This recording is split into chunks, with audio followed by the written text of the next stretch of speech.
மாரி செல்வராஜ் சார் டைரக்ஷன்ல பைசன் படம் வேர்ல்ட் வைடா தியேட்டர்ல தீபாவளி முன்னிட்டு அக்டோபர் 17 அன்னைக்கு ரிலீஸ் ஆக போகுது.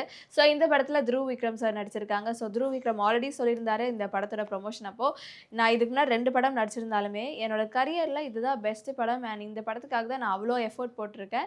அண்ட் இந்த படம் தான் வந்துட்டு என்னோட ஃபர்ஸ்ட் படமா எனக்கு ஃபீல் ஆகுது அப்படிங்கிற மாதிரி சொல்லியிருந்தாங்க. அண்ட் மாரி செல்வராஜ் சாருமே இப்போ ரீசெண்டாக ஒரு இன்டர்வியூல சொல்லியிருந்த ஒரு விஷயம் என்னன்னா, இதுக்கு முன்னாடி நான் நிறைய படத்தை டைரக்ட் பண்ணியிருக்கேன்.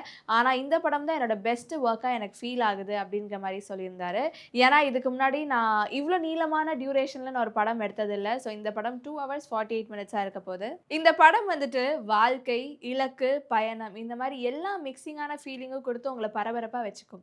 நிறைய பேருக்கு ஒரு ஃபீல் இருக்கும், ஏன் ஒரு படத்தை இவ்வளோ டியூரேஷன்ல எடுக்கிறாங்க அப்படின்ட்டு. நிறைய பேர் 1 மணி நேரத்தில் எடுத்தா நல்லா இருக்குமே அப்படின்னு நினைப்பாங்க.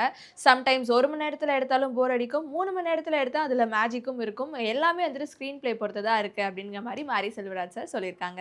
அண்ட் எல்லாருமே இந்த படத்தை பாருங்க, கண்டிப்பாக உங்க எல்லாருக்குமே பிடிக்கும். ஏன்னா என்னோட குருவான ராம் சார் வந்துட்டு இந்த படத்தை பார்த்துட்டு எனக்கு வாழ்த்துக்கள் தெரிவிச்சிருந்தாங்க. இதுக்கு முன்னாடி நான் எடுத்த படத்தை விட இந்த படம் தான் நீ ஒரு சிறந்த படைப்பாக கொடுத்துருக்க அப்படிங்கிற மாதிரி எனக்கு ஒரு பெரிய வாழ்த்துக்கள் தெரிவிச்சிருந்தாங்க. ஏன்னா பொதுவாகவே வந்துட்டு குருவோட ஃபேவரட் ஸ்டூடெண்ட்டாக இருக்கணும்னு சொல்லிட்டு எல்லாருமே ஆசைப்படுவாங்க. இப்போ என் குரு கிட்ட இருந்து நான் பெரிய பாராட்டு வாங்கியிருக்கேன்னு நினைக்கும் போது எனக்கு ரொம்ப சந்தோஷமா இருக்கு.